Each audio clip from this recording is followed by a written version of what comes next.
PM Modi इस बार 8 फरवरी को जब बीजेपी कार्यकर्ताओं को संबोधित कर रहे थे तो उनका उत्साह इस बार कुछ अलग था। आखिरकार 27 साल बाद देश की राजधानी दिल्ली में बीजेपी की सत्ता में वापसी हुई थी।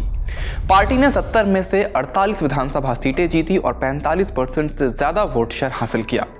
अरविंद केजरीवाल की आम आदमी पार्टी को करारी हार मिली। खुद केजरीवाल बीजेपी कैंडिडेट प्रवेश वर्मा से हार गए। बीजेपी का कहना है कि वो एक नई तरह की चुनावी रणनीति का खाका तैयार करने में जुटी है, जिसने हरियाणा, महाराष्ट्र और अब दिल्ली में सफलता दिलाई। यह रणनीति क्या है और इससे कैसे बीजेपी को दिल्ली पर काबिज होने में मदद मिली, समझेंगे इंडिया टुडे मैगजीन में छपी अनिलेश महाजन की इस रिपोर्ट के जरिए। माना जा रहा है कि अब बीजेपी बिहार के साथ कुछ और विधानसभा चुनावों में दिल्ली अभियान की रणनीति को ही आगे बढ़ाने की कोशिश करेगी। इस रणनीति का पहला मुख्य पहलू है ब्रांड मोदी का रणनीतिक इस्तेमाल। पीएम मोदी ने अपने चुनावी भाषणों में दिल्ली सरकार और आप लीडरशिप की आलोचना की, जिसमें उन्होंने आपदा और शीश महल जैसे शब्दों का तो कई बार इस्तेमाल किया, लेकिन केजरीवाल का नाम लेने से परहेज किया। पीएम ने विभाजनकारी एजेंडे से दूरी बनाई और उसे स्थानीय नेताओं पर छोड़ दिया। दूसरा है नैरेटिव साधना। पार्टी ने ग्रिड सिस्टम जैसा तरीका अपनाया, जनता से सारा संवाद स्थानीय मुद्दों और वादे ना पूरे होने पर केंद्रित रखा। रेवड़ी कल्चर या केजरीवाल पर व्यक्तिगत हमला करने से पार्टी बचती रही। तीसरा फॉर्मूला रहा केजरीवाल को घेरना। पार्टी ने महसूस किया कि केजरीवाल के खिलाफ सत्ता विरोधी भावना प्रबल है।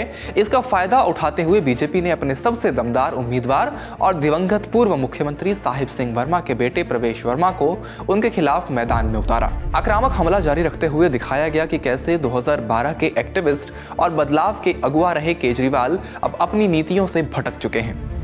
आरएसएस का फैक्टर। आरएसएस ने अपने उत्तर भारत प्रभारी जतिन कुमार को अगस्त 2024 में दिल्ली में बीजेपी की जमीन मजबूत करने का जिम्मा सौंपा। आरएसएस से जुड़े संगठनों ने 70 सीटों पर लगभग 61,000 मीटिंग्स की, जो कोई छोटा आंकड़ा नहीं है। इसके बाद आता है नरम हिंदुत्व।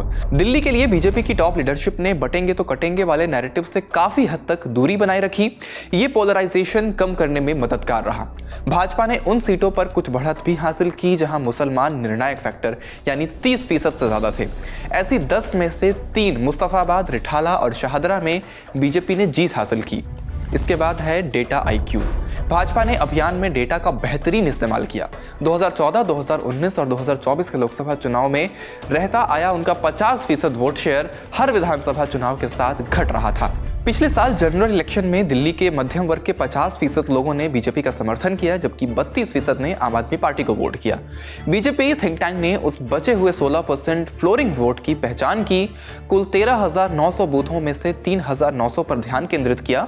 बूथ कार्यकर्ताओं ने लगभग 3 लाख लोगों की पहचान की। इसी फ्लोटिंग वोट को साधा गया। पार्टी के एक स्ट्रेटेजिस्ट कहते हैं कि इनमें से तमाम मतदाताओं ने बीजेपी को वोट देने का मन नहीं बनाया था, लेकिन पीएम मोदी ने उनसे अपील की। अनुमान है कि उनमें से आधे बाहर निकले और बीजेपी के पक्ष में वोट दिया। साफ है कि इस बार दिल्ली में बीजेपी धर्म की राजनीति से दूर रही और यूटिलिटी से जुड़े मुद्दों पर बात कर आप का किला भेदने में सफल हुई। बीजेपी की इस रणनीति और आपकी हार को लेकर आपकी क्या राय है, हमें कमेंट बॉक्स में जरूर बताएं। इस वीडियो में इतना ही, शुक्रिया।